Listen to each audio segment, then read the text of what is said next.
Allahu Akbar, walillahil hamd. Tahun 2015, pemerintah menetapkan Idul Adha 1436 Hijriah jatuh pada Kamis 24 September 2015.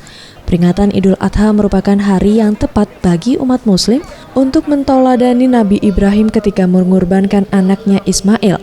Sikap rela berkorban ini pun secara langsung diaplikasikan oleh pemerintah Kota Palembang dengan cara melaksanakan gotong royong untuk menjaga kebersihan.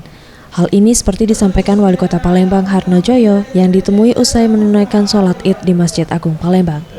Dirinya mengajak seluruh elemen masyarakat Kota Palembang, bukan hanya jajaran pemerintah, untuk menerapkan semangat gotong royong dan rela berkorban demi mewujudkan Palembang yang lebih baik. Masyarakat Kota Palembang, mari semangat gotong royong, semangat rela berkorban ini yang telah ditunjukkan oleh Nabi kita Ibrahim alaihissalam, ya. Ini akan akan terus dilaksanakan di Kota Palembang ini, sehingga Palembang yang kita harapkan ke depan akan lebih baik lagi.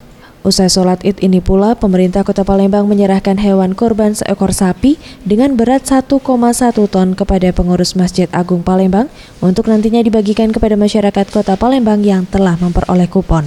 Aprilia Septiawan Rizky, Sriwijaya TV.